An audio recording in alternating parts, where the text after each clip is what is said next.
Aujourd'hui, on accueille Louis, qu'on connaît bien chez Producrew. Louis, c'est un super, il ne va pas être content que je dise ça, mais c'était un super software engineer qui est passé côté produit et qui va nous expliquer comment, dans le cadre d'un rachat d'une boîte qui avait été créée en 1992, comment le rachat en 2017, suite au rachat en 2017, il a dû rebâtir toute une équipe produit dans une boîte qui était vraiment pas très product-driven, disons, qui était beaucoup plus sur un mindset ingénieur.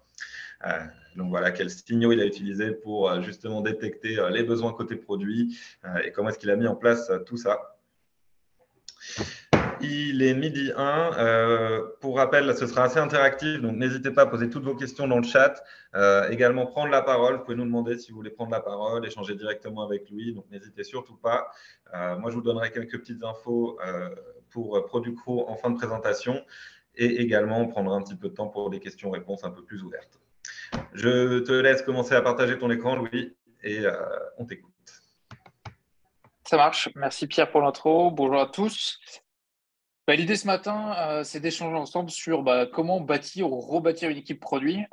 Donc, je vais essayer de partager un peu mon expérience de cette aventure que j'ai pu mener chez Tempo. Donc, quelques mots sur mon profil. Comme le disait Pierre, je suis un mauvais dev qui est glissé du côté obscur de la force. J'ai un background technique et j'ai glissé progressivement vers le product management dans une boîte tech, dans un univers tech. Je suis un éditeur de logiciels dans le backup, donc très, très, très tech et très marqué IT, infra, stockage, etc. Donc, avec un éditeur de logiciels avec une taille assez importante. Donc, j'ai glissé progressivement vers le product management et la direction de cette équipe produit ces dernières années. Donc, pour donner un peu de situation initiale, comme le disait Pierre, donc à Tempo, dans l'entreprise dans laquelle je suis aujourd'hui, la situation initiale, plus ou moins en 2017, donc c'est une boîte de tech qui existe depuis 1992, que notre CEO rachète, donc notre CEO qui avait déjà une boîte dans le marché, et que notre CEO rachète avec la volonté de créer un champion européen et créer un champion européen qui se pose en alternative souveraine, puisque l'IT, comme vous le savez tous, est gouverné par des gros poids lourds qui sont tous sauf français, et surtout dans la partie infra et backup, protection des données, gouvernance des données, qui sont gouvernés par des poids lourds américains. Donc l'idée à l'époque, on a 4 produits techniques au catalogue, on a 200 personnes dans la boîte, donc 80 en R&D, développeurs, QA, software engineering, et seulement 3 PM. D'ailleurs, je fais un petit clin d'œil, je sais qu'il y avait eu un commentaire dans le post d'annonce. Ils ne sont pas tous morts. On en a perdu en route, mais ils ne sont pas tous morts. Ce qui est très important, c'est quand on rachète suite au rachat de la boîte, ce qu'on se rend compte très rapidement, c'est que le mindset de la boîte est très ingénieur. En fait, le produit est drivé par la tech, est drivé par l'équipe de dev, et on a un peu oublié ce que c'était un client, ou en tout cas comment le client interagit dans l'écosystème et dans l'équation globale qu'est le produit. Donc, on a 4 produits techniques, 80 personnes en R&D, et on a une culture produit qui est vraiment old school, avec vraiment, on fait de la tech et on se fait beaucoup plaisir aussi sur la partie produit. Et après, on développe, donc, comme je disais, 4 produits, des produits autour de la gestion de gros volumes de données, de protection des données, de l'infrastructure, du poste de travail, et on a aussi une offre pour les TPE avec une offre complètement packagée. On a un gros retard marché. Typiquement, ça va en faire sourire pas mal d'entre vous. On n'a pas d'interface web, on n'a que des clients lourds. Donc, il faut installer un produit pour gérer notre produit. C'est complètement fou. On est en 2017, on n'est pas en 1995. Et on a beaucoup de dettes techniques et fonctionnelles, puisqu'on a 4 produits sur des marchés, des segments différents. Donc, un peu les besoins produits, les besoins des clients sont assez contradictoires d'un produit à l'autre. Et on n'a pas eu la masse critique et la taille critique pour pouvoir délivrer et répondre à tous les besoins et gérer aussi notre technique, puisqu'on est sur une boîte qui date de 1992. Donc, on a pas mal de challenges à relever et on verra dans la suite de la présentation comment on a traité ça. Aujourd'hui, pour vous donner là où on est arrivé, je vous fais l'arrivée dès maintenant. Aujourd'hui, on a 4 produits marketing qui sont déclinés autour de 2 plateformes technologiques. Donc, on a réussi au fur et à mesure des années de 4 produits techniques de converger autour de 2 plateformes technologiques. Donc, plutôt que d'avoir 4 produits techniques à maintenir, on n'en a plus que 2. Ça facilite grandement la vie. Et on a aussi gonflé l'équipe. Aujourd'hui, à Tempo, c'est 240 personnes. On a un peu aussi redispatché les cartes. On a moins de monde côté marketing, commerce, et on a plus de monde côté technique. Et aujourd'hui, on a 120 personnes globalement dans le département R&D, Dev, Data Scientist, QA, SW. Et on a aussi 13 personnes côté produit qui vont de PMM, PMM et PO. Et je pense qu'on aura l'occasion de revenir sur les rôles et la différence que nous, on a fait chez Atempo, mais aussi quel sens ça peut avoir dans une organisation au sens large.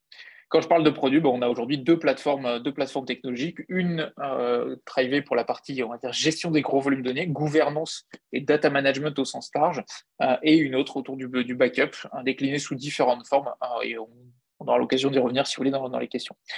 La différence par rapport à aujourd'hui et par rapport à la situation initiale, c'est surtout que grâce à notre convergence, grâce à notre réorganisation produit au sens large, ça nous a permis de renouer avec le marché, de renouer avec les attentes de nos clients et de proposer des innovations de rupture. Et je vous garantis que c'est compliqué de faire de l'innovation quand on fait du backup. Et que c'est compliqué d'apporter de l'innovation, mais on a réussi grâce à l'ensemble et à la réorganisation de notre équipe produit à renouer avec le marché, renouer avec la croissance, renouer avec la conquête et reproposer des innovations. Donc côté enjeu, si on revient à nos enjeux initiaux et on en revient avec à nos enjeux initiaux de 2017, notre premier enjeu, c'était de comment simplifier le portfolio produit, rationaliser nos investissements pour optimiser notre time to market, notre capacité à délivrer des nouvelles fonctionnalités et ainsi gagner en compétitivité.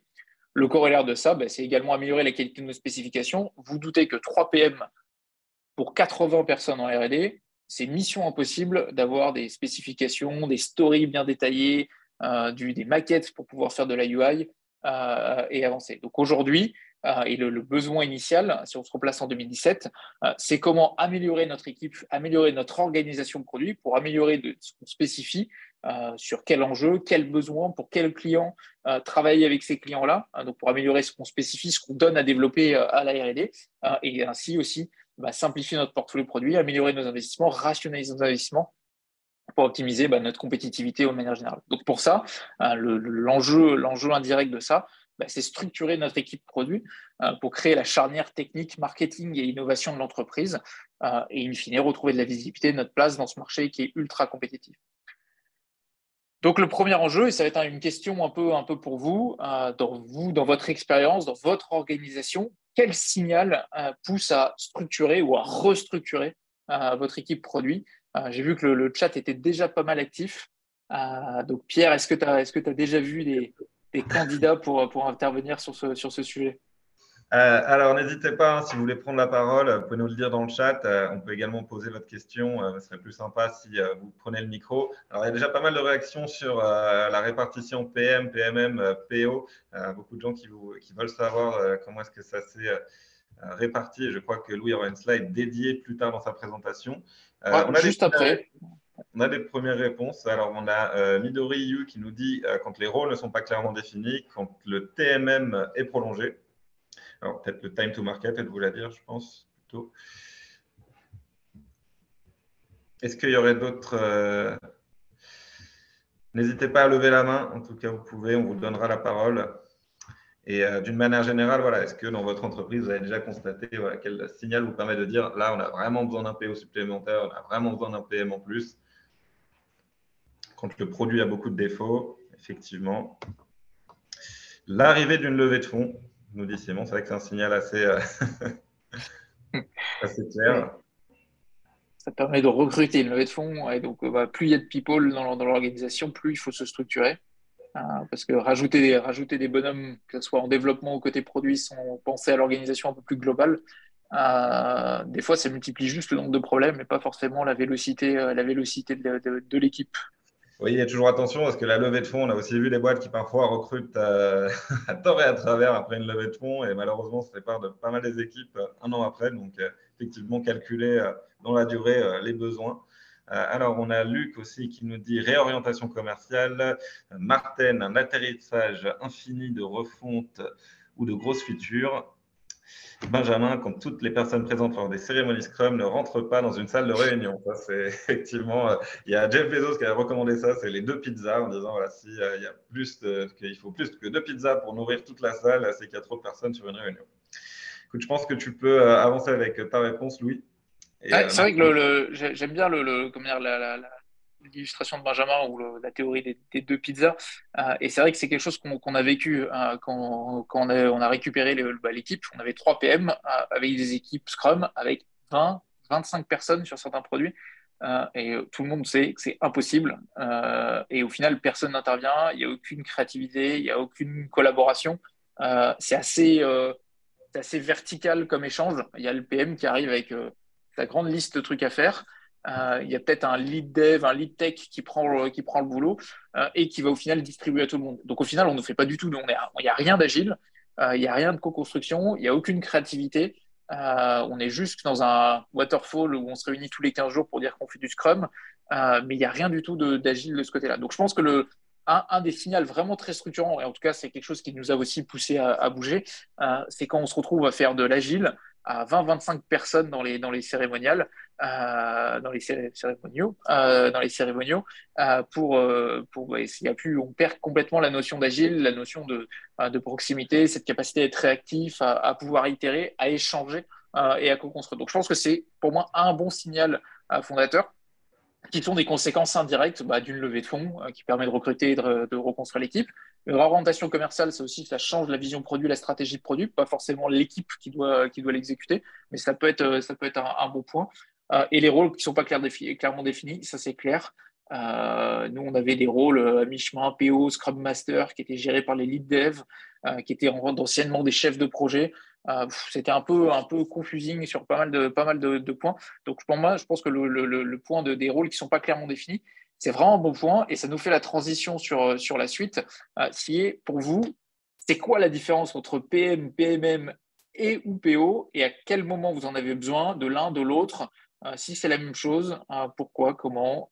Et là, c'est un grand débat philosophique que je vous propose d'ouvrir, alors puisque là, ça veut tout et rien dire en fonction des organisations. effectivement, alors là, je pense qu'il va y avoir des réactions parce que moi qui suis bien placé pour échanger avec beaucoup de personnes sur les définitions de ces rôles, je constate que chacun a la sienne très souvent. Donc, product manager, product marketing manager, PO, pour vous, qui fait quoi finalement? Alors, on a Benjamin qui nous dit le PM définit la stratégie produit, roadmap, conception, etc. Et encore une fois, j'insiste, n'hésitez pas, si vous voulez prendre la parole, on peut vous la donner, échanger directement, nous donner vos définitions du PM, PMM, PO. Surtout, PMM définit l'offre produit. surtout qu'il y a vraiment, décomplexez-vous là-dessus. Hein. C'est franchement d'expérience et d'avoir vu pas mal d'organisations comment dire, que ce soit des partenaires, des clients, comment dire, ou d'autres boîtes dans lesquelles j'ai pu passer. D'une boîte à l'autre, ça veut tout et rien dire. En fonction de la taille de la boîte, en fonction du secteur, en fonction du segment, ça veut vraiment tout et rien dire. Donc, franchement, décomplexez-vous et partagez votre expérience, ou en tout cas votre vision et votre appréhension. Et moi, je vous partagerai la mienne, qui n'est pas forcément celle du bouquin ou la théorie universelle de la partie des définitions PM, PMM et PO.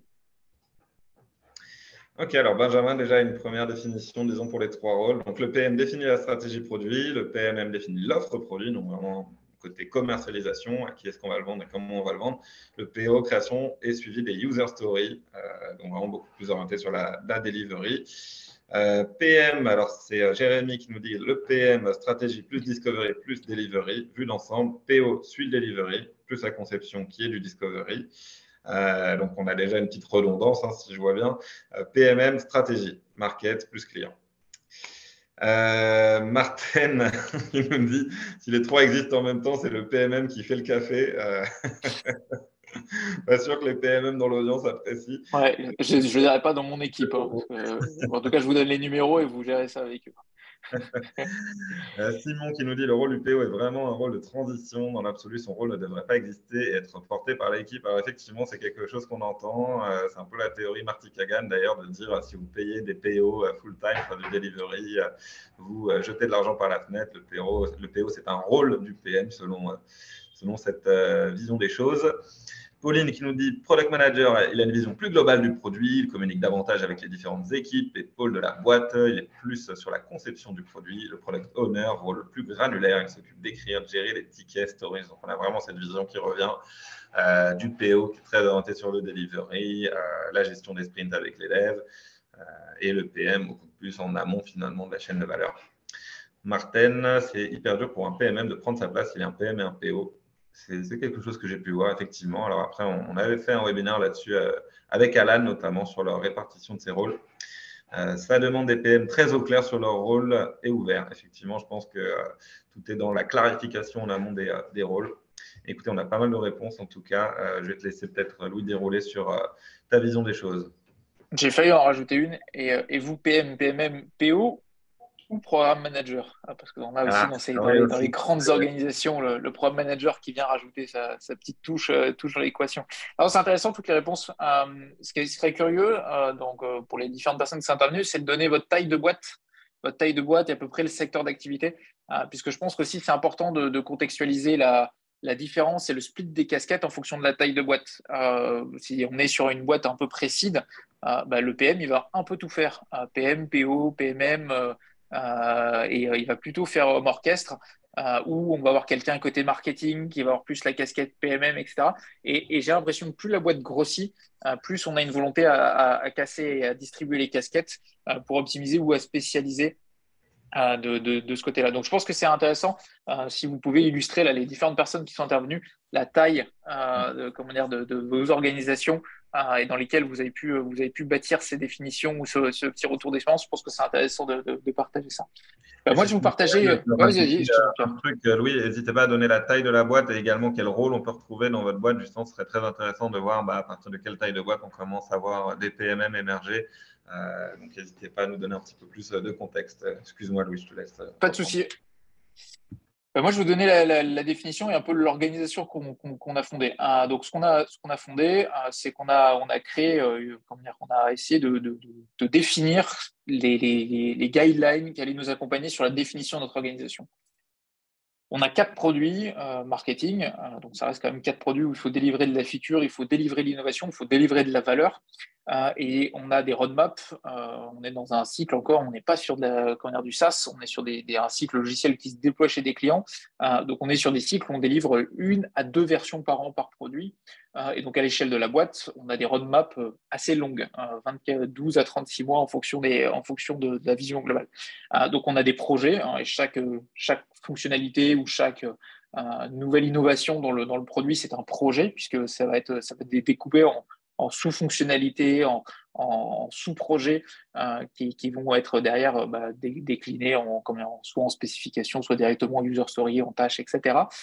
Donc, on a une roadmap qui est constituée de projets. On a une grosse roadmap globale qui est constituée en projets et qu'on va resplitter derrière en sous-roadmap. Mais ce qui va nous guider au niveau corporate, au niveau global, c'est une roadmap constituée de projets. Cette roadmap, on va essayer de la définir en adéquation avec des ambitions business, soit quantitatives, soit qualitatives. Mais on va essayer, autant que faire se peut, qu'elle soit quantitative et valorisable. Soit valorisable par un revenu sonnant et trébuchant qu'on est capable d'identifier, sur des opportunités de business direct ou sur un risque de perdre et de faire du churn sur des clients. On sait par exemple que la plupart des clients utilisent AWS pour tel ou tel usage, AWS, Amazon Web Services. Si on ne traite pas cette fonctionnalité, on perd les clients qui utilisent AWS, on va perdre, je ne sais pas, 50 000, 100 000, 200 000 euros de revenus de maintenance. Donc, on essaye de valoriser chaque projet, ou en tout cas, le risque ou l'opportunité pour chaque projet, autant que faire se peut, pour valoriser et scorer par rapport à un revenu pour la boîte. Dans les opportunités de business, on va essayer aussi de faire une étude de marché, de la place qui va être définie pour l'étude comme pour nous, qui est potentiellement atteignable, et quelle valorisation business. Et après, derrière ça, on a aussi pas mal d'autres scoring qui vont nous permettre de prioriser les projets sur les intérêts plus sur du qualitatif que du quantitatif. Et notre équipe produit, on va essayer de la déterminer, de la driver le plus possible sur là où on va maximiser la valeur. En tout cas, la mission de l'équipe de product management, comme on a beaucoup de choses à faire, comme on a beaucoup de produits, comme on a des produits qui sont sur des segments différents, avec des tailles de clients différents, on couvre de la TPE jusqu'au très grand compte, de France jusqu'aux États-Unis, en Asie, etc. Chaque demande client, chaque demande d'un partenaire, chaque demande du marché est complètement en contradiction avec une potentielle demande. Donc là où le product management est une mission qui est vraiment très importante parce qu'on n'a pas la taille critique de la plupart de nos compétiteurs. La plupart de nos compétiteurs sont au moins 10 fois plus gros et spécialisés sur une seule ligne de marché. On doit maximiser la valeur. Donc l'objectif de l'équipe product management au sens large, l'équipe product au sens large, c'est d'être capable de valoriser, de maximiser la valeur dans chacun des investissements qu'on va faire côté produit. Donc nous, on a défini 3 rôles et je vous dis, c'est pas la théorie universelle et ne gardez pas ça comme la vérité absolue et je pense que c'est vraiment très important pour revenir à ce qu'on disait. C'est les rôles dont vous allez définir dans votre organisation. Il y a la théorie d'un côté et il y a la pratique de l'autre. Et comme toute théorie autour de l'agilité, ça doit s'adapter à votre organisation. Et je pense qu'il y a pas mal de contenu. J'ai vu pas mal de webinaires ces derniers temps sur la déformation de Scrum, la déformation des principes de l'agilité pour l'adapter à l'organisation. Et je pense que le seul moyen que ça marche dans votre organisation, c'est de le déformer. Donc, je ne vous dis pas qu'il faut tout casser et penser qu'on peut tout réinventer. Il y a des préceptes sur l'amélioration continue qui sont universels. Il y a des préceptes sur la collaboration, l'application, etc. Mais je pense que quand ça marche, et les retours d'expérience qui montrent que ça marche, c'est quand la méthode a été adaptée à l'organisation et pas le contraire, l'organisation qui s'adapte à la méthode. Je ne dis pas qu'il ne faut pas structurer un moment et s'appliquer sur des recettes qui marchent chez les autres, mais vraiment garder en tête que le meilleur moyen d'adhérer et d'avoir l'adhésion de l'équipe et d'avoir une méthode qui fonctionne, c'est de l'adapter à votre organisation pour qu'elle fonctionne et qu'elle fonctionne par rapport à comment vous fonctionnez, au mindset, à votre marché, à votre réalité. Donc, les 3 rôles qu'on a définis chez nous, le premier, c'est le rôle du product marketing. Le product marketing, pour moi, il a 2 rôles dans le cycle du produit. Il a un rôle en amont de la chaîne, le rôle de je vais étudier le marché, je vais récupérer les insights, les inputs du marché au sens large, que ce soit nos clients directs, nos partenaires de distribution ou les analystes, savoir ce qui se fait à l'étranger, ce qui se fait à l'extérieur, ce qui se fait chez nos compétiteurs. Et je vais fournir ça de la matière pour permettre au product management, au product manager de driver, prioriser et leur donner matière à construire cette priorisation et ce scoring en fonction des différents trucs. Le product marketing manager revient à la fin de la chaîne. Il intervient aussi chez nous sur la commercialisation. Une fois qu'on a développé des produits, développé des solutions techniques qu'il faut vendre et donc accompagner les forces commerciales à vendre, il va intervenir dans ce côté-là, donner le positionnement, donner les mots et le wording pour le parti marketing, pour que le marketing puisse marketer les fonctionnalités, s'assurer que le wording est bien utilisé, que ce soit de la doc produit jusqu'au document spécification, déterminer les pricing, définir les pricing avec l'équipe commerce. Donc, le product marketing, chez nous, il a 2 rôles. Il a un rôle en amont de la chaîne, qui est de comprendre ce qui se passe dehors, synthétiser, consolider et alimenter les équipes produits pour prioriser. Et il a un rôle en aval de la chaîne, qui est une fois qu'on a développé quelque chose, qu'on a un produit qui est super génial, si on ne sait pas le vendre, si on ne sait pas en parler, ça ne sert à rien. Donc, leur rôle, c'est de créer et d'aider à la commercialisation et d'accompagner la commercialisation. Donc, nous, on a 2 lignes de produits aujourd'hui. On a la partie protection de la donnée et la protection et la ligne de produit gestion de la donnée. Et donc, on a un product marketing par ligne de produit, aliment du marché, du commerce et des PM, puisque c'est un cycle et c'est vraiment un truc continu et cyclique pour créer leur matériel pour alimenter les équipes ou pour accompagner sur la commercialisation des produits. Eux, leur mission, c'est de créer des produits pour générer du business et donc de créer des produits qui sont commercialisables et qui vont vers l'extérieur. Le TPM chez nous, et c'est pour ça qu'on a appelé ça TPM, là j'ouvre une nouvelle notion et je pense que ça va réagir sur le chat. On a essayé d'appeler ça des TPM pour essayer de marquer la différence avec les Product Marketing Managers. Eux sont orientés sur la partie technique. Comme on a 4 produits marketing et 2 plateformes technologiques, on a aussi des sujets qui se recouvrent. Typiquement, on va gérer du stockage dans l'ensemble de nos produits, on va gérer du cloud dans l'ensemble de nos produits, on va gérer des concepts autour du catalogue, donc de la base de données pour indexer des objets dans l'ensemble de produits. Et pour améliorer la maintenabilité de nos produits, on a des composants qui sont communs entre les produits. Et la structure de la R&D, typiquement, quand on parle de stockage pour faire du backup de poste ou quand on parle de stockage pour faire de la gestion et de la gouvernance de gros volumes de données, le composant de stockage, c'est le même et l'équipe technique qui va gérer du stockage, c'est la même, quel que soit le produit dans notre produit. Donc, on a aujourd'hui un Technical Product Manager par domaine fonctionnel ou domaine technique. Et on va avoir un Technical Product Manager pour la partie stockage, ou un Technical Product Manager pour tout ce qui est sécurité, un Technical Product Manager pour tout ce qui est cloud, etc. etc. Donc nous, chez nous, les Technical Product Managers, ils ont orienté avec une expertise technique ou une expertise fonctionnelle. Il y en a un par domaine technique ou fonctionnel. Ils s'alimentent de nos partenaires, de la R&D, de l'innovation et des Product Marketing Managers. Et eux, leur mission, c'est créer des composants techniques qui vont permettre de créer des produits qu'on va pouvoir assembler dans des produits globaux. Donc, je rappelle, on a Product Marketing qui, eux, regardent ce qui se passe dehors et à la fin de l'équation, vont expliquer à dehors pourquoi nos produits sont les meilleurs et géniaux et pourquoi il faut les acheter. On a des Technical Product Managers qui sont verticaux et qui sont par domaine d'expertise technique et fonctionnelle. Et dont le métier, c'est de concevoir des composants technologiques et d'accompagner, de collaborer avec l'équipe technique et de gérer le backlog par domaine technique ou fonctionnel. Et après, derrière, pour le delivery, on a des product owners qui, eux, sont côté R&D, qui sont même plus côté équipe technique, côté équipe product marketing, product management, qui sont équipe côté R&D. Et eux, leur mission, c'est de s'assurer du delivery. Ils sont plus proches des équipes de R&D. Et eux, ils sont par produit et par ligne de produit global. Chez nous, même d'ailleurs, c'est un peu déformé le terme de product owner, parce qu'ils gèrent le delivery, la priorisation au quotidien, cross-équipe. Ça serait plus, pour ceux qui sont familiers du terme, des programmes managers. Eux, leur but, c'est pour alimenter le produit fini. Nous, c'est un peu de stockage, un peu d'interface, un peu de cloud, un peu de je sais pas, de composants X. Le programme manager, c'est s'assurer que le développement pour répondre à la fonctionnalité Z, c'est un peu de ça, un peu de ça, un peu de ça, un peu de documentation, un peu de QA.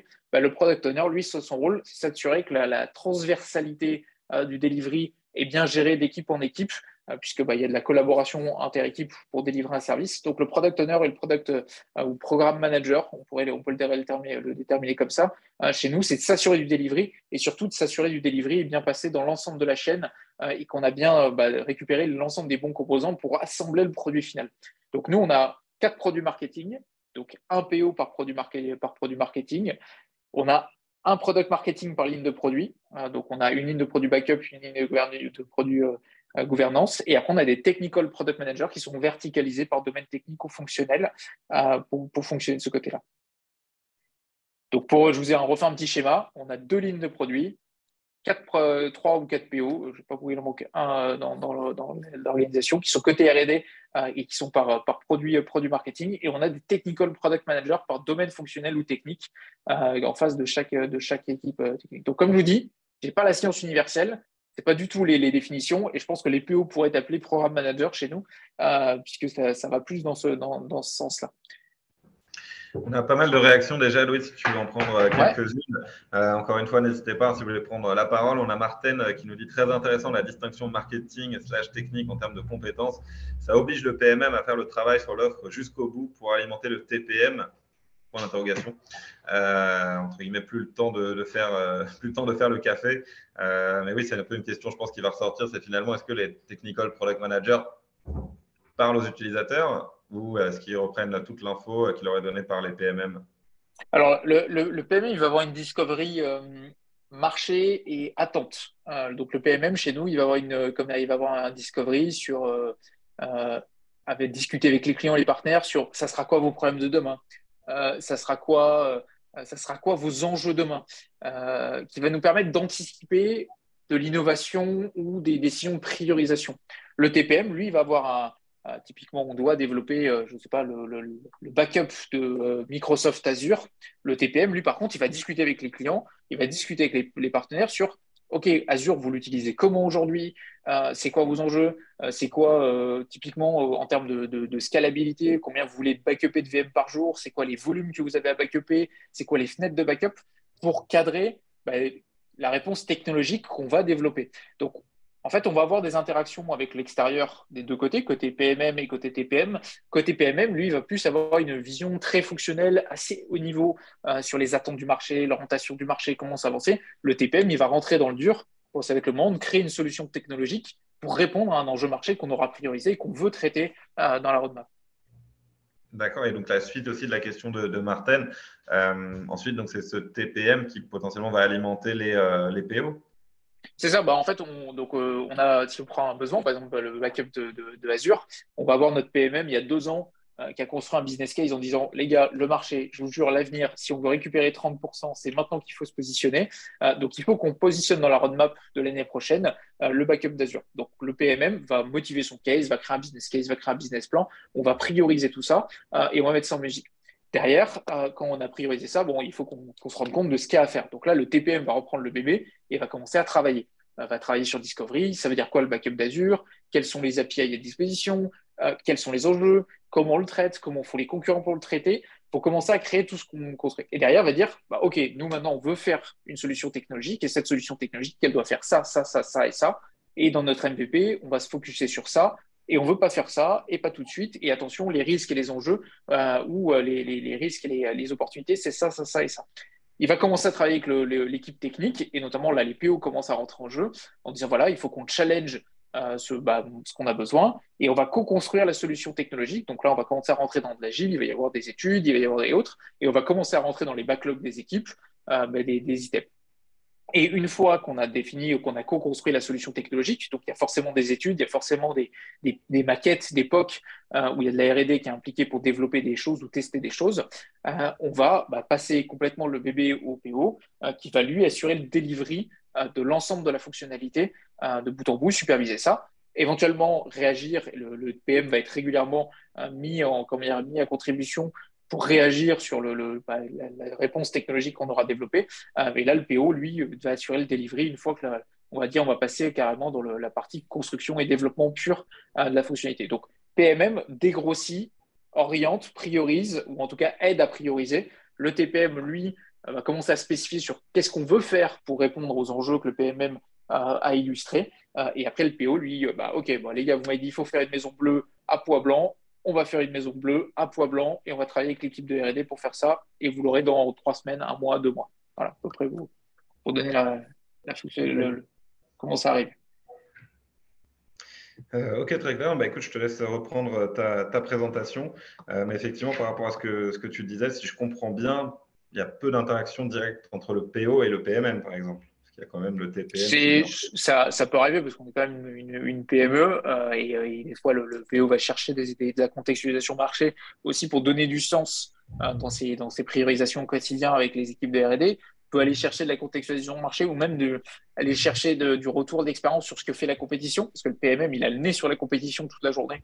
Donc, comment font les autres? Est-ce qu'il est capable de présenter comment font les autres? Puisque le PMM va être capable aussi de présenter les produits des concurrents, ou les TPM vont être capables de présenter les produits des concurrents. Donc, le PO aussi va avoir un rôle plutôt indirect une relation plutôt indirecte avec le PMM, mais c'est pas fermé et on n'a pas construit une barricade et des barbelés entre les deux. Je te laisse continuer. Yes, je vois pas mal une réaction là de Jérémy dans le chat sur vous avez un gros produit avec des composants techniques. Ouais, c'est ça. On a des gros produits avec des composants techniques et ces composants techniques ils peuvent être réutilisés d'un produit à l'autre. Et d'ailleurs, pour gagner en maintenabilité, en 2017, c'était pas le cas, mais aujourd'hui, on a des composants techniques qui sont un peu universels entre chaque produit. Et en fait, chaque composant technologique, on pourrait même le sortir et avoir sa propre roadmap. Donc, on a des produits marketing, on a des produits techniques qui sont des assemblages de composants techniques. Et donc, en gros, les TPM gèrent les composants techniques. Les PO s'assurent qu'on arrive à faire de la glue de tous ces composants techniques pour en faire un produit. Et les PMM s'occupent de dire ce qu'il faut faire, ou en tout cas de dire ça serait bien qu'on fasse ça. Et quand on l'a fait, de dire pourquoi c'est génial. Est-ce qu'il y a d'autres actions dans le chat? Il y a Martin qui nous repose une question. Est-ce que Louis pourrait aussi nous dire la répartition du temps du PMM, par exemple, un quart étude de marché, un demi sur le marketing en aval, un quart sur la communication interne et café. Il n'en démord pas sur ce rôle. Alors, le café, ils en boivent beaucoup, mais ça, il ne faudra pas leur dire. J'espère qu'ils ne sont pas connectés aujourd'hui. Non, mais plus sérieusement. En fait, ça va dépendre de pas mal c'est un peu par phase chez nous. Comme je disais, on a un à deux comment dire, sorties produits par produit marketing chaque année. Donc, quand on s'approche d'une sortie produit, le PMM, il va vraiment avoir une grosse implication dans le marketing, communication, le marketing, commercialisation, et collaborer et avec les équipes de vente et avec les équipes com market pour préparer la com, les supports de vente, le discours, le pricing éventuellement, etc. Dans les phases un peu plus creuses de discovery, là, il va avoir plus de relations sur l'étude de marché, sur les discussions avec les analystes. Ça, la discussion avec les analystes, on va dire que c'est 15 à 20% du temps. On essaye de discuter 15 à 20% du temps des PMM avec les analystes, puisque les analystes, ils ont une très bonne, en tout cas dans notre écosystème, je ne dis pas que c'est une vérité absolue, mais ils ont une très bonne vision du marché, puisque les analystes, ils produisent du contenu market, du contenu marché pour tout un chacun, mais ils sont aussi sollicités par les clients. Donc, typiquement, un Total Energy, un 20th Century Fox, un Walt Disney, quand il fait un choix de solution, avant de regarder, d'acheter une solution, il va appeler un Gartner, il va appeler un IDC, il va appeler un Forrester, et il va lui dire, OK, toi, Gartner, tu connais tout sur le marché, dis-moi, c'est quoi le top 3 des solutions qu'il faut que je regarde pour répondre à mon besoin. Et Gartner va lui expliquer pourquoi telle ou telle solution est intéressante, pourquoi il faut la regarder, ou comment construire son appel d'offres par rapport aux évolutions et aux évolutions de marché. Donc, le PMM, il a une grosse relation sur discuter avec les analystes, soit pour leur expliquer pourquoi ce qu'on fait c'est génial, soit pour comprendre ce qui se passe sur le marché, parce que les analystes, il y en a beaucoup, ils n'ont pas tous forcément la même vision, ils n'ont pas forcément tous la même expertise, et ils ont et si tu mets tout bout à bout, ils ont une très bonne connaissance. Donc le PMM, il va avoir beaucoup de discussions sur ça, il va avoir beaucoup de discussions sur ce qui se passe dehors et la veille sur la compétition, et surtout aussi la veille sur la compétition et pour savoir ce qu'on doit faire, mais aussi pour expliquer pourquoi notre produit est différenciant. Donc ça alimente son travail dans la commercialisation. Donc je vais dire qu'en phase de construction de produit, il va passer énormément de temps sur ce qui se passe dehors. En phase de commercialisation de produits, il va passer énormément de temps sur la création des assets de com, sur le marketing, etc. Oui, Martine, pour réagir à la remarque de Martine, le PMM chez nous, il a un rôle aussi de lobbyiste avec les analystes, qui va être de les entretenir, puisque un analyste, pour figurer dans les radars, dans les analystes, bon, il faut payer une certaine somme, je vous garantis, il n'y a pas de magie, il faut avoir un abonnement chez Gartner, il faut avoir un abonnement chez IDC, un abonnement chez Forrester pour répondre aux différentes contraintes. Et il faut aussi surtout leur parler régulièrement, faire ce qu'on appelle des vendor briefings régulièrement, pour leur rappeler qu'on existe, pourquoi on fait quelque chose de différenciant, pourquoi c'est bien, pourquoi c'est intéressant pour tel marché, tel client, telle cible, etc. Louis, alors je viens de voir qu'il est 38, donc je te propose d'avancer. Ouais. Alors, les questions, je note la question d'Élise, également Ludovic, qui avait une petite remarque, disons, mais on essaiera de les prendre juste après pour pouvoir déjà aller au bout de la présentation. C'est merci. Et merci pour toutes les questions, c'est vraiment très intéressant. Donc, il y a un point qui n'est pas remonté dans le chat, c'est comment vous faites-vous parler tous ces gens entre vous. Aujourd'hui, l'équipe PM au sens large, c'est 13 personnes. Donc, on n'a pas tous forcément les mêmes besoins, les mêmes attentes et les mêmes préoccupations, parce qu'on a les PMM qui ont leurs préoccupations, les TPM qui ont leurs préoccupations, les PO qui sont sur le delivery. Donc, comment ça fonctionne aujourd'hui dans l'équipe? Il y a un weekly meeting sur les PMM qui permet avec moi, qui permet d'échanger sur les sujets, les projets, prioriser éventuellement les projets à la semaine et d'avoir une vue d'ensemble sur l'avancement des projets. On a le weekly meeting avec les TPM, pareil, où on va travailler sur les différents sujets des TPM à la semaine, éventuellement les reprioriser ou redispatcher entre les personnes dans l'équipe, parce qu'il y a pas mal de renforts et beaucoup de collaboration et de complémentarité dans les différents rôles de chaque équipe. On a un weekly meeting aussi de TPM ou PO pour superviser le développement et le delivery et l'avancement des développements en cours et s'assurer qu'on est en ligne avec ce qu'on a et éventuellement anticiper des retards ou anticiper des accélérations pour prioriser tel ou tel sujet, prioriser du discovery, prioriser de la spécification ou préciser de la spécification ou anticiper un retard sur la roadmap et prévenir tout un chacun. Après, on a un daily sur toute l'équipe. J'ai fait quoi hier, je vais faire quoi aujourd'hui, c'est quoi mes problèmes, est-ce qu'on peut m'aider sur un sujet, éventuellement de la complémentarité ou le PMM qui est en train de marketer une nouvelle fonctionnalité, qui a des questions, soit sur comment ça marche, soit sur il essaie le truc, il trouve ça pas très logique. Et donc là, il a la relation directe avec les TPM et les PO au quotidien pour passer de l'info et communiquer. Et surtout parce qu'on a une équipe aussi qui est complètement distribuée. Donc, ils ne peuvent pas se croiser à la machine à café tous directement. Donc, ça permet d'avoir un petit touch quotidien, formel. Et d'ailleurs, que je suis en train de rater parce que c'est midi 30. Et après, moi, derrière, j'ai un one-one individuel avec chacun d'entre eux tous les mois pour voir un peu et comment ça va, et les sujets, et est-ce qu'on a besoin d'en prioriser, et est-ce que je peux aider, et aussi aider à grandir tout un chacun et se définir des objectifs d'un mois sur l'autre pour avancer. D'ailleurs, ça rejoint une question d'Élise dans le chat qui me demande si j'ai non, de Julien, pardon, qui demande si je manage en direct les 13 personnes. Aujourd'hui, oui, je manage l'ensemble des PM et des PMM, et des TPM et des PMM, et les PO sont côté R&D, mais indirectement, j'ai une relation avec les PO assez régulière de ce côté-là. Il n'y a pas de management intermédiaire PMM et TPM. C'était Julie, non pas Julien, je tiens à Julien, corriger. Julie, pardon, excuse-moi. Et il y a également la question d'Élise, effectivement, qui était très intéressante.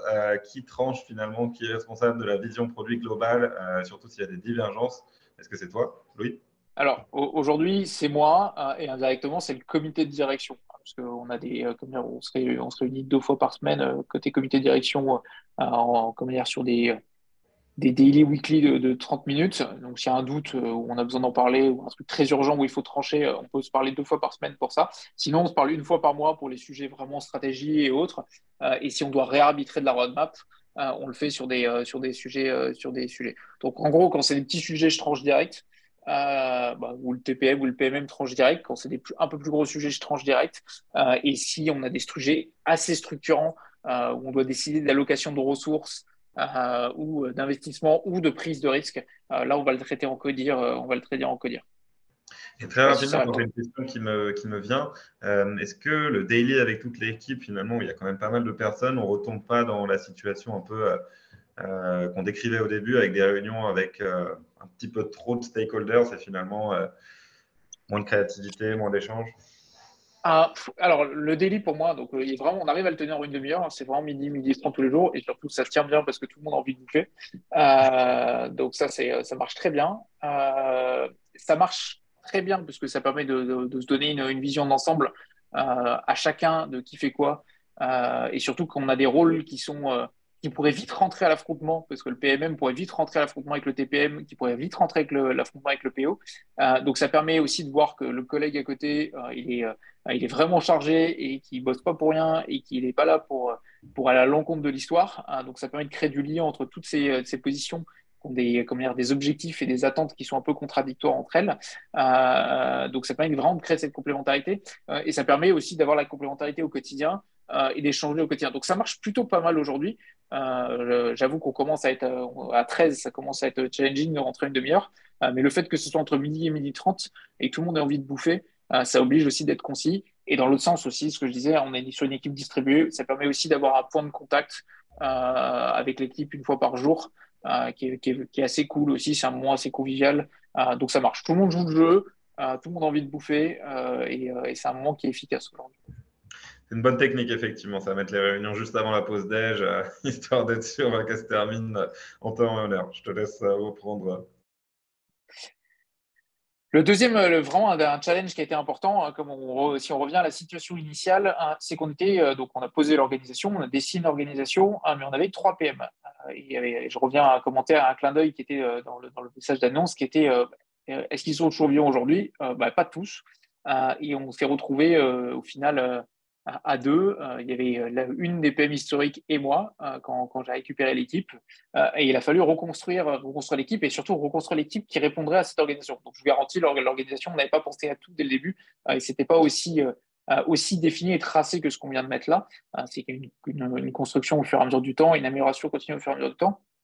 Donc, on a construit, mais on avait surtout un gros besoin de recruter et on avait besoin de recruter vite, un peu moins d'une dizaine de personnes. Donc, on a eu des challenges autour du recrutement et un des gros challenges que j'ai eu, une des problématiques que j'ai eu à gérer et que j'aimerais bien partager avec vous aujourd'hui, c'est comment attirer des talents produits et surtout comment attirer des talents produits plus ou moins spécialisés dans votre organisation. Et je pense que vous avez tous vos petits secrets et je pense qu'ils sont intéressants à partager. Et je vous partagerai ma vision dans quelques secondes après avoir échangé avec vous. C'est un sujet qui nous anime beaucoup, comment attirer les talents chez Product Crew. Donc, on aura aussi quelques petites pistes. Et oui, très preneur de vos tips, disons, pour attirer les meilleurs talents dans vos équipes, pour les retenir aussi par la suite, hein, parce que les attirer, c'est une chose, les faire rester, c'en est une autre. Donc, n'hésitez pas, et également encore, si vous voulez prendre la parole pour échanger directement avec Louis, c'est avec plaisir. Bien sûr, j'ai envie déjà de Product Crew, hein. Première solution pour attirer les talents, le temps que les gens commencent à répondre. Je suis étonné, je pensais qu'on aurait plus de réponses à cet instant, alors peut-être que les gens sont on vient d'arriver au midi 30. Tout le monde a envie de bouffer. Ah, il y a encore du monde, hein, les gens sont encore présents dans le chat. Alors, Martin qui nous dit, en disant ce que tu aimes, mais aussi tu n'aimes pas en tant que recruteur, sinon tous les recruteurs, ça ressemble. Donc, OK, d'un point de vue du recruteur. Aussi, un petit tip qu'on conseille chez Product Crew, c'est vraiment poser la question aux personnes de ce qu'ils n'aiment pas, en tout cas de ce qu'ils n'ont pas aimé dans leurs dernières expériences, et aussi ce qu'ils ont apprécié pour essayer de leur proposer quelque chose qui s'en rapproche au plus. Par exemple, moi j'entends souvent des PM dire j'en ai marre, je suis dans une boîte, je ne peux jamais parler aux utilisateurs. Bon, essayer de faire comprendre à cette personne qu'elle aura accès à ses utilisateurs, par exemple, ça peut être un bon point. Pas d'autres réactions à l'instant. Écoute, je te propose de continuer, Louis. Il y a Julie qui nous dit faire un blog pour exposer les réalisations et les méthodes de travail dans ton entreprise. Ça, c'est un super tip. Effectivement, nous, on le conseille également et on fait également des événements un peu marque employeur justement pour ça, montrer un petit peu comment on bosse. C'est ce qu'on est en train de faire, toi et moi, Louis. C'est des choses qui peuvent aider à attirer les bonnes personnes. Je suis complètement d'accord, hein. Montrer l'arrière-boutique et un peu les coulisses, hein, c'est vraiment la clé. D'ailleurs, il y a une super boîte, je ne sais pas si je la nommerai, puisque c'est une alternative à The Product Crew. Donc, c'est ce qui a fait le succès de Welcome to the Jungle ces dernières années, hein. C'est l'explosion, c'est être capable de faciliter aux entreprises cette capacité à montrer l'arrière-boutique et leur offrir des offres pour pouvoir montrer cette arrière-boutique. Et c'est vraiment quelque chose qui fait la différence. Et tout un chacun, hein, je pense, quand on est amené à discuter avec une boîte, même quand je bosse maintenant avec des boîtes, je vais regarder leur Welcome to the Jungle pour regarder un peu à qui j'ai affaire, le mindset, voir comment ils bossent, etc. Parce que ça permet de voir l'arrière-boutique et c'est vraiment très intéressant. Comme on est pressé par le temps et Pierre va me le rappeler, on va avancer. Je vous partage mon expérience et on aura peut-être l'occasion de revenir sur vos réactions sur le chat pendant la phase de questions-réponses. Je vais vous donner un peu comment nous, on a construit l'équipe en plus ou moins 3 mois, puisque j'ai récupéré l'équipe en septembre et en décembre, tous les postes étaient comblés. Donc, je ne dis pas qu'ils étaient tous arrivés, mais ils étaient tous comblés. Donc, ce qu'on a fait, déjà, on a identifié les potentiels en interne. Parce qu'on sait tous que product manager, product owner, product marketing manager, c'est pas un vrai métier en soi. Alors là, je vais m'attirer plein de food, mais aujourd'hui, il n'y a pas de vraie formation pour être product manager, il n'y a pas de vraie formation pour être product owner, il n'y a pas de vraie formation pour être product marketing manager. C'est plus un état d'esprit, c'est plus un profil dans une organisation, et on va venir. Et je pense que tout le monde s'y retrouvera. On a tous glissé d'un autre métier, soit de la technique, soit du marketing, soit du commerce, soit parce qu'on est entrepreneur dans l'âme et qu'on a une vision 360. Donc, pour moi, aujourd'hui, un bon product manager, ce n'est pas forcément quelqu'un qui a été formé comme product manager, c'est quelqu'un qui a une vision, une expertise et cette capacité à prendre de la hauteur. Donc, dans les premières pistes qu'on a fait, c'est qu'on a cherché à identifier les potentiels en interne. Des gens qui avaient cette capacité à prendre de la hauteur sur une problématique technique, une problématique métier, et qui avaient la capacité à apprendre les outils de product management, qui étaient capables d'apprendre ce que c'est Scrum, qui étaient capables d'apprendre ce que c'est de faire du discovery, qui étaient d'apprendre tous ces outils-là, et étaient capables d'écouter, de se remettre en question, etc. Donc, on a cherché dans les gens, et de mon côté, j'ai cherché dans les avant-ventes, qui sont les gens qui ont déjà une vision client et une vision technique du produit, et je ne me suis pas embêté, j'ai pris l'avant-vente qui râlait le plus. Et je l'ai appelé un bon matin et je lui ai dit ok, bon, t'en as pas marre de râler sur le produit. Est-ce que tu voudrais pas changer les choses et plutôt que râler sur le produit tous les jours, je te propose de venir le faire, le produit, avec nous. Et donc, c'est comme ça qu'on a recruté un TPM qui était la vente, qui râlait le plus et qui avait la capacité à prendre cette hauteur et d'être critique, mais dans le bon sens, et de construire le produit. Et donc, il y a aussi la capacité à apprendre sur les outils de management. Pareil, côté PMM, on avait une personne côté marketing, lead generation, qui avait un esprit bien fait, qui avait un esprit à comprendre les mécaniques, qui avait la capacité à prendre de la hauteur sur les sujets, de définir du wording, de définir les bons messages, d'être capable aussi de bien parler du produit, de l'expliquer, d'avoir les bons réflexes sur c'est qui la cible, comment je peux la convaincre, combien cette cible peut rapporter, etc. Donc, côté PMM, on est allé chercher quelqu'un qui était côté marketing lead gen et qui avait déjà ces réflexes de prise de hauteur, etc. Côté aussi autre axe qui m'a permis de recruter vite, c'est que je m'ai mis les mains dans le cambouis. J'ai pris mon LinkedIn Premium et j'ai cherché et j'ai passé des heures à chercher des gens avec qui j'avais envie de bosser, des gens qui avaient des profils intéressants. Et pareil, avec le même postulat, si je vais chercher un product établi, spécialisé sur le domaine, qui est spécialisé sur le cloud, etc., j'aurais peut-être pas forcément les moyens et je vais peut-être pas forcément le convaincre à quitter Amazon ou Dell pour venir dans ma petite PME française qui se rêve leader européen. Donc, j'ai chassé des gens qui étaient soit spécialistes, soit qui avaient une vision produit et qui avaient la capacité à grandir ou à se spécialiser. Et j'ai chassé sur LinkedIn. Donc, j'ai fait le travail de The Product Crew, j'ai fait le travail de cabinet, j'ai chassé. Et là où j'ai fait la différence, et après coup, en échangeant avec des membres de mon équipe, ils ont répondu à mes petits messages, puisque j'étais pas un recruteur, j'étais pas un chasseur de tête, j'étais pas un talent acquisition dans une boîte, j'étais pas une RH, j'étais le recruteur, j'étais le manager recruteur, et ils parlaient à une vraie personne qui parlait le vrai même langage qu'eux, et ça a fait la différence. Donc je sais que c'est du temps, mais pendant ces 3 mois, ça a été ma priorité de recruter, puisque j'avais besoin de scaler l'équipe pour pouvoir scaler la boîte. Donc ça a été ma priorité de recruter, et donc je faisais du LinkedIn soir et matin. J'ai un peu saoulé tout le monde avec LinkedIn, mais en tout cas, j'ai chassé, j'ai fait du contact request, j'ai fait de l'in-message et j'ai obtenu des rendez-vous, des calls et j'ai fait un certain nombre de calls de découverte et j'ai vendu ma boîte. C'est même pas, je suis allé chercher des gens qui cherchaient du boulot, je vais essayer de débaucher des gens et je leur ai vendu ma boîte. Et après plusieurs dizaines d'heures de travail, j'ai récupéré un product designer comme ça et un TPM. J'ai oublié de dire aussi, les product designers sont dans l'équipe produit chez nous. J'ai activé le réseau et favorisé la cooptation. C'est quelque chose qui marche plus ou moins bien en fonction des boîtes. Mais les meilleurs ambassadeurs de la boîte et les meilleurs moyens d'aller chasser du monde, c'est de faire parler les gens qui sont dans la boîte. Chez nous, notre VP marketing qui avait eu une précédente vie avait pas mal de réseaux, et puisqu'il avait eu le produit dans sa vie passée dans d'autres boîtes, il nous a ramené un ancien PM qu'il a recommandé, qu'il a coopté et qui rejoint l'équipe en tant que TPM. Et après, derrière, comme je l'ai dit, aujourd'hui, ce qui marche dans les organisations, c'est d'être réactif. Donc aujourd'hui, et quand je parle de talent acquisition, ça marche aussi pour les cabinets. Il faut supporter les services RH, il faut supporter les talent acquisition. Les bons profils, ils sont rares, ils partent vite. Et donc, il faut être réactif. Quand on reçoit un profil, quand on reçoit un CV, en tant que manager recruteur, il faut les traiter rapidement. Oui, non, pourquoi? Hop, faire les screening calls, faire les tests techniques. Il faut enchaîner. Et dans l'autre sens, il faut supporter nos équipes RH. Donc, moi, je passe sur chaque poste que j'ouvre, je briefe le service RH. C'est pas juste j'envoie une demande de recrutement, juste j'envoie une fiche produit, je briefe. Qu'est-ce que je veux, qu'est-ce que je veux pas, pourquoi, comment, est-ce que je veux voir tous les profils ou pas. Voilà, je fais vraiment un vrai travail de préparation de la phase de recrutement, puisque c'est vraiment clé. Et c'est vraiment important. Il faut vraiment être actif dans ces phases-là. Donc, les succès et les trois clés de succès les 4 clés de succès qui ont fait qu'on a monté l'équipe en 3 mois, qu'on a fait 7 à 8 recrutements clés structurants avec des profils qui étaient vraiment pas évidents parce que je vous garantis que pour trouver un PM expert du stockage qui a 20 ans de stockage dans les dents et qui sait autant parler de bande magnétique que de stockage dans le cloud, c'est vraiment challenging.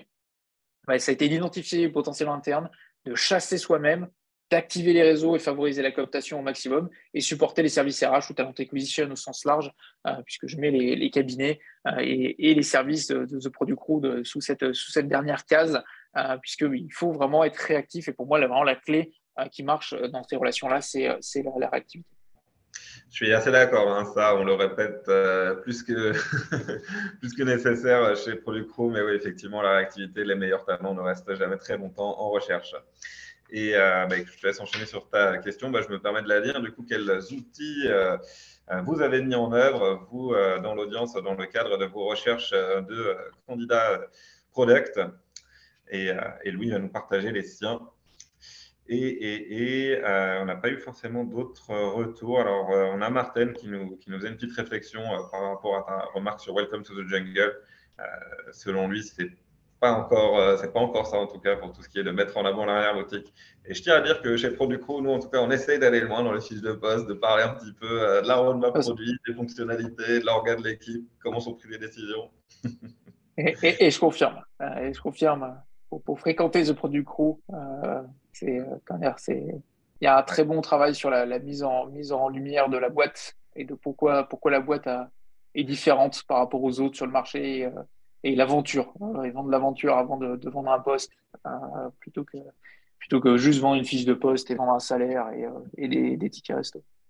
Louis, je te laisse enchaîner parce que moi, je viens de voir, il est Ouais, 56 effectivement. Les gens, je pense, vont vouloir aller déjeuner. Donc, je te c'est laisse ça. rapidement montrer les outils. J'avais peur de pas avoir assez de matière, mais au final, on en a beaucoup trop, comme d'habitude. Donc, pour vous donner rapidement sur les outils, on part en 2017 de ça. Un fichier Excel à 50 onglets, 50 moyens de prioriser, des tableaux croisés dynamiques, posés sur un serveur de fichiers quelque part. Donc, vraiment pas accessible, pas du tout orienté travail distribué hybride, avec des conflits dans tous les sens, des gens qui écrasent tout. Bon, bref, une horreur. Donc, on se met à s'outiller. Donc, il y a pas mal d'outils qui sont mis dans la boîte. Et surtout, notre principale préoccupation, c'est que ces outils se parlent. On a besoin d'avoir, pour que ça fonctionne, puisqu'on a beaucoup de produits, on a beaucoup de besoins qui sont contradictoires, on a besoin de priorisation, on a besoin d'une vision à 360 et on a besoin que les outils se parlent. Donc, on a Jira côté dev, on a Salesforce côté commerce et marketing, et on a Product Board qu'on met en œuvre côté product management. Et on a investi énormément de temps sur la capacité à faire interagir ces trois produits et avoir une boucle qui se parle et une boucle qui s'alimente entre ces trois produits. Donc, c'est vraiment notre axe et notre énergie côté produit, c'est d'avoir des produits qui se parlent entre eux, qui se connectent, qui communiquent et qui permettent de remonter de la matière et de partager de l'info pour pouvoir prioriser au max, puisque je vous rappelle, notre enjeu, c'est de valoriser au max et de tirer le meilleur de la valeur au max de ce qu'on fait, de nos investissements. Donc, pourquoi on a mis en œuvre ces produits la visibilité à 360 pour tout le monde, d'avoir un backlog consolidé global quelque part et de manière simple, tout segment, tout produit, tout géo, de pouvoir faire, in fine, de la priorisation transparente et factuelle sur du quantitatif et du qualitatif, et aussi cette capacité à collecter l'ensemble des insights, quelle que soit la source, que ce soit de la machine à café jusqu'à un besoin pour une opportunité spécifique, de la traiter et de la suivre pour chaque demande. Et aujourd'hui, avec tout ça, côté que ce soit Customer Success, côté Sales, quand ils vont au rendez-vous client, ils sont capables d'afficher tout ce qu'un client a demandé ces 36 derniers mois et de suivre l'ensemble des développements qui sont liés, leur donner de la visibilité et de faire un point vraiment fonctionnel et ce qui intéresse le client et surtout l'ensemble de ses demandes.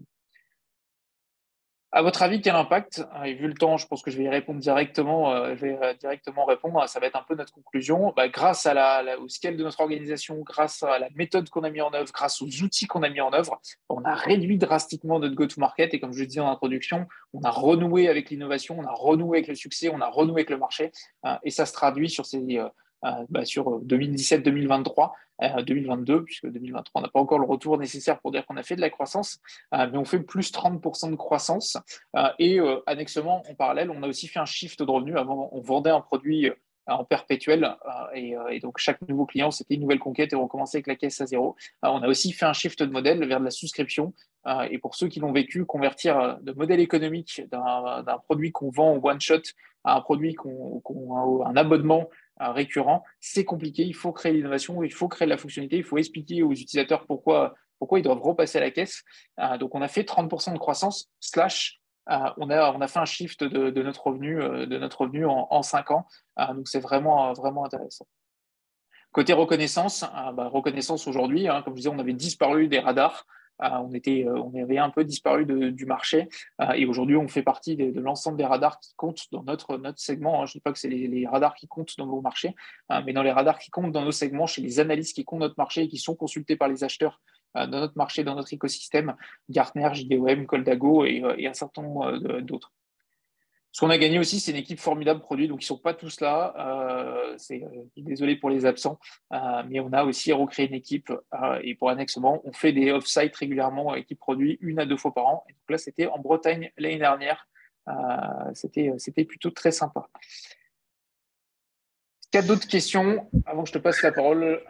Et je pense que j'avais déjà complètement le sommaire initial. Hop. Alors, on a Martin qui nous demande si tu pouvais quantifier rapidement ton go-to-market, mais malheureusement, je ne pense pas qu'on aura le temps de prendre beaucoup plus de questions. Il est 13h et le temps presse, hein, mais c'était très intéressant. Je pense qu'on aurait pu faire durer cette présentation encore plus longtemps. Mais écoute, je te laisse. Je ne sais pas si tu peux quantifier éventuellement le go-to-market pour Martin. Ce n'est pas une donnée que tu as, Louis. Alors aujourd'hui, hein, le go-to-market, donc déjà on a un modèle donc on est déjà sur des verticales assez spécialisées. On a un mode de distribution qui est complètement indirect, donc on n'a pas de clients directs, on passe par des distributeurs, soit en un tiers, soit en deux tiers, donc distributeur, revendeur. Donc ça c'est assez compliqué.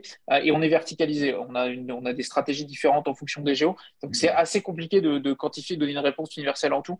Pour vous donner un ordre de grandeur en termes de chiffre d'affaires aujourd'hui, la boîte, c'est 24 millions de CA consolidés sur l'exercice 2022. Et c'est vraiment